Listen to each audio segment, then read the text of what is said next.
The Miss Universe pageant had a parade of national costumes, and the first one was Canada. Here's France.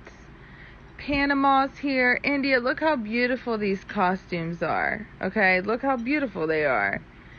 So much culture there. They all say something about the country. You know, you can really tell by looking at some of these costumes what it represents that country, right? Right here it is. But just wait. Just wait. This is what the USA got. Transformers. Yes, it's red, white, and blue, but I'm pretty sure that's Optimus Prime's colors. But we got... what represents America is Transformers.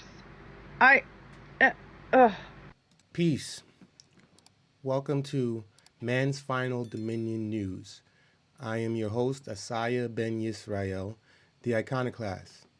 And the video that just played for an introduction is a perfect representation of the times that we're living in and the madness and nonsense and retardation and degradation of the daughter of Babylon, United States of America, as it descends into madness and chaos from which it will not return. The United States participated in a pageant, the Miss Universe pageant, and at some juncture in the pageant, the contestants dressed in something culturally reflective of the nation that they're from. And the United States choice of costume was Transformers costume. And that's a reflection of what's going on in society because everyone is trans, nearly. Transgender this, transsexual, intersex, just a whole bunch of nonsense, madness, and confusion. This is why this is called Babylon, because it's just a bunch of confusion. The reason why the United States is unable to come up with a costume that adequately reflects the culture of the nation is because the United States has no culture. Everything that the United States has was stolen. They steal on a consistent basis. It's a nation of thieves. They steal jazz music. They steal the way Israelites dress and speak. They steal not even just jazz music, but hip hop, blues. Basically, they just take it over. As soon as you come up with it, they come and seize it. That's what the foundation of this nation is. So it can't be anything other than what it is. But now it's being exposed for what it is so that the whole world can see it for what it is. Now, if we wanted to adequately and more precisely display a costume which reflects United States culture and history, well, I have one that adequately reflects that. Here you go. This is an appropriate costume that reflects the culture of the United States. A bunch of thieves, robbers, murderers, rapists, unrepentant, a bunch of liars, hypocrites that dress up their criminality and their iniquity and sinfulness and try to put makeup on a pig. That's the nature of this country, and that's what the costume should reflect. But I don't want to digress anymore. I'm here to bring you the news, the current events, what's transpiring as this nation falls. So without further ado, let's get into the news. Now, before we get into current events, let's take a look at some history. This article is titled, "The United States was founded for debtors by debtors." I'll only read a short excerpt. Every once in a while, I read a finance article that sticks in my head and never goes away. An article about the historical intersection of debt and the United States from the New Yorker from 4 years ago by Jill Lepore is just one of these. Jill Lepore's article explains that in many ways, the United States was founded of the debtors, by the debtors, for the debtors. That will probably explain why this nation is such a large debtor nation, $30 trillion in debt. We know from English literature that the United States represented a fresh start for insolvents from the lower and upper classes, which makes sense when we learn that both Dickens' father went to debtor's prison and Trollope's father fled England to avoid it. What I didn't know is that as many as 2/3 of Europeans arriving in the colonies were debtors, paying their way as indentured servants. The colonial governments of Virginia and North Carolina, for their part, eager for laborers, passed incentives by promising 5 years' worth of debt protection. The founder of Georgia, James Oglethorpe, specifically started a colony as a debtor's refuge in 1732 as an alternative to English debtor's prison. So you see the United States, how it was founded and what type of people populated the United States. As I said, as many as 2/3 were debtors.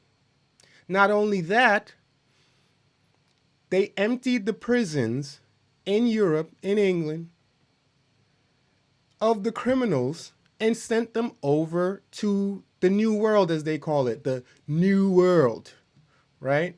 To come and till the land and, establish the nation.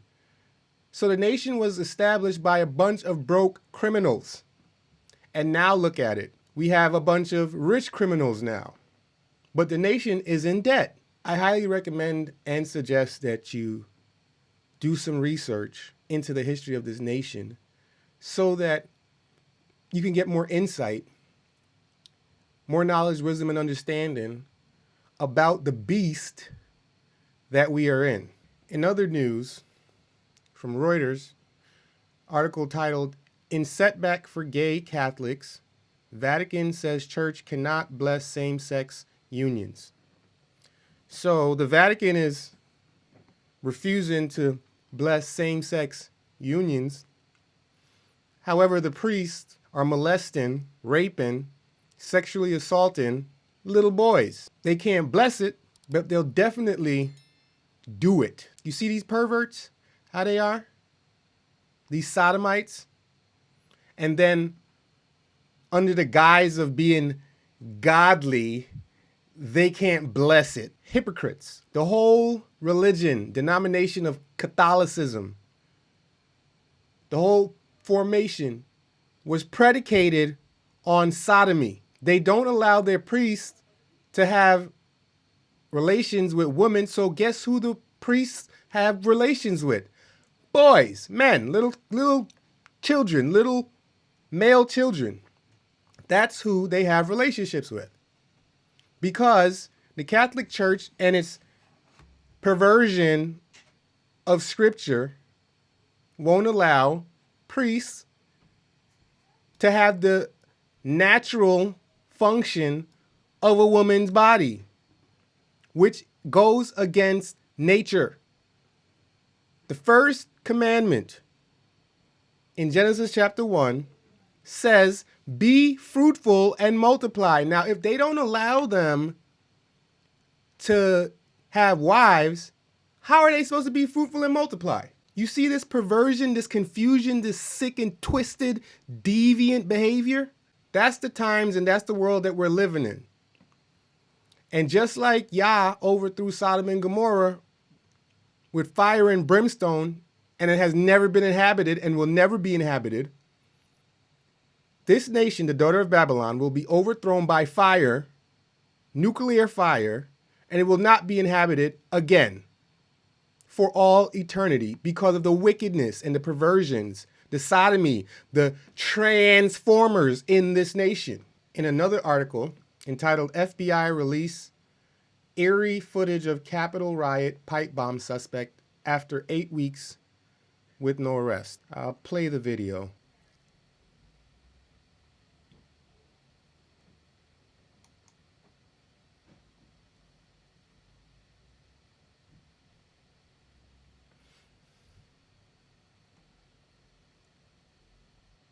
Now, I wonder why they can't find the suspect. Perhaps it's because they're the ones that planted the bomb. That's a possibility. You know, you always find these law enforcement divisions and departments and agencies investigating themselves, which is hilarious. They always investigate themselves and always find nothing. So they're going to release footage of the bomb suspect after 8 weeks, with no arrests. I suspect that it was the government that planted the bombs just for the sensationalism. In another article from around the world, and I'll make this disclaimer. If you're ever going to be making a purchase or an exchange of goods with someone who's Chinese, you should be very, very wary of that person or whoever that company might be. The Chinese are the biggest bootleggers on the face of the earth. They bootleg everything. Everything. Gold, they bootleg. And in this article, says Turkey nab scammers selling fake copper for $36 million to China. China involved in some bootleggery again.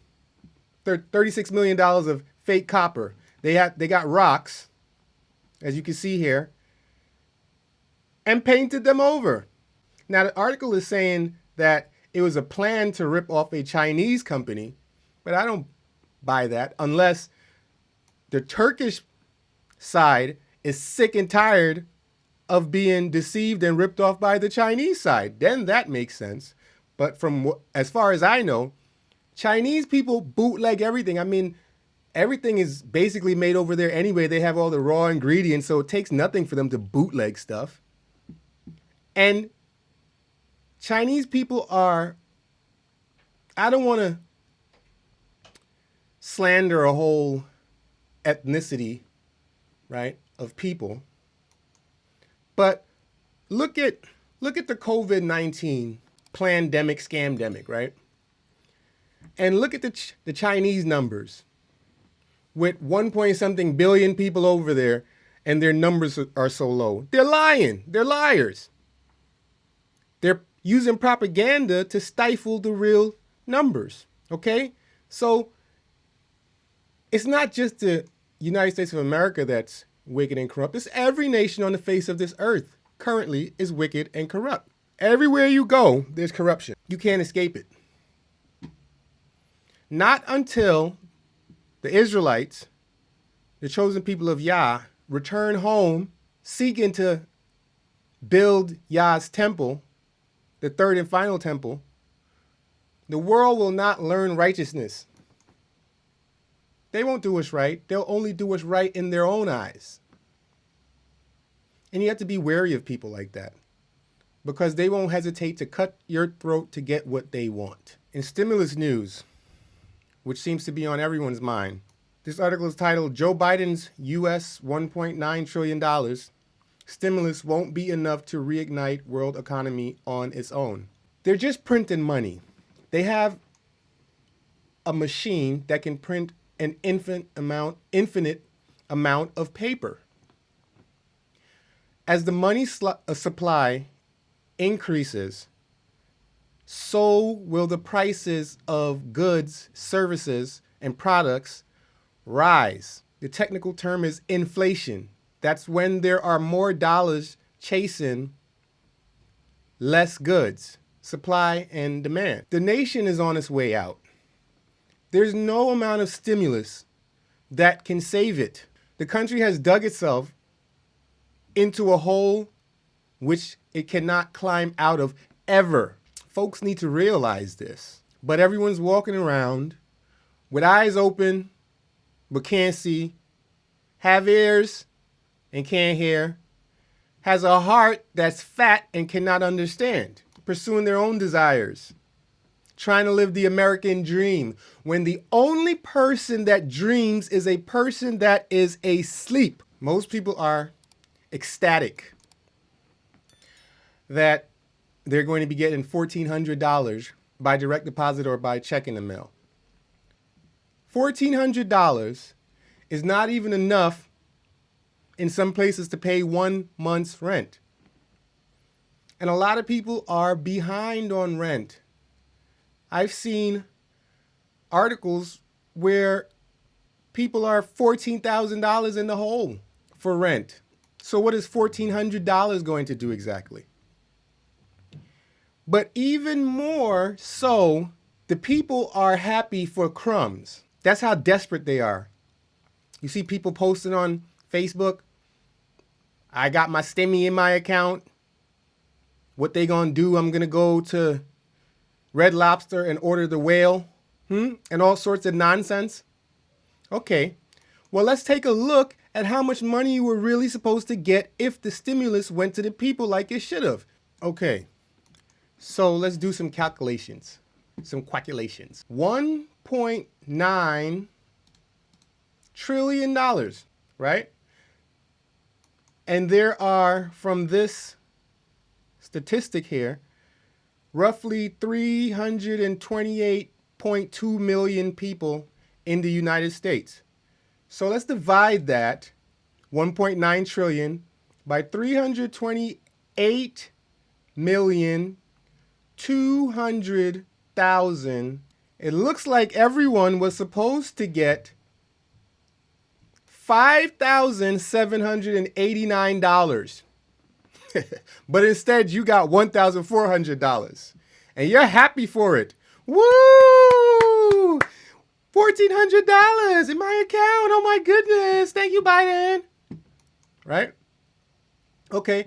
Now, let's take a look at the amount of taxpayers in the United States, and let's do that calculation. Okay. So this stat is saying that there's roughly 143.3 million taxpayers reported in the United States. So let's do that same calculation with 1.9 trillion, and let's divide it by the amount of taxpayers in the United States. From that calculation, we see that each tax-paying citizen of the United States should have received $13,258. But you only got $1,400, and you're happy for it, ecstatic for the measly crumbs that can't even pay a month's rent. Welcome to the new norm. In this new reality, you will own nothing, you will be nothing. Everything that you have will be loaned to you, and you'll be happy, is what your overlords are telling you. Be happy with the crumbs that fall from the table. Might makes right, huh? Those are the rules they're living by now. That's how they're playing. And in the final story, the final article for this episode of MFD News, we have one of the most ridiculous rumors, to me, ludicrous possibilities, in which there's a rumor that Meghan Markle will be running for president in 2024. Now, if that isn't the most ridiculous thing in the world currently, then I don't know what is. What qualifications does she have? Does she went on Oprah? So anyone that appears on Oprah or a talk show, for that matter, is qualified to run for president now. What's her claim to fame exactly? That Edomite. That's what she is. Her father's an Edomite. She's an Edomite. What does she think? How are people processing their thoughts nowadays? Is the presidency a position of popularity, so you just have to be on television and popular in order to gain the position of the president? Or is it about having knowledge, wisdom, understanding, and sense? I can tell you now Meghan Markle is a birdhead. For sure. I put money on it she's a birdhead. But she wants to run for president. And again, it might just be a rumor, but who starts a rumor like that? I mean, this is just nuts. What's going on? This is absolute madness. It's like the United States on a whole has dementia. For those that can see and those that can hear, you need to wake up and pay attention and be prepared. You need to stay on point. You need to stop watching the idiot box, Fox News, CNN, NBC. These news channels that are run by Edomites. And all they do is lie and distort the facts all the time. They've even been caught in their lies. So if you really think that your government has your best interests at heart, as well as the media is going to deliver accurate news, you've been fooled. You've been deceived. They are liars and deceivers, all of them. Stupid liars and deceivers. But the people who are being lied to and deceived have to be even more stupid to swallow down the lies and the deception. If you found this video to be informative, hit the like button. If you're looking for more content like this, hit the subscribe button and turn on the notifications. This has been Asaya Ben Yisrael, the Iconoclast, with Man's Final Dominion News. Until next time, stay well, peace.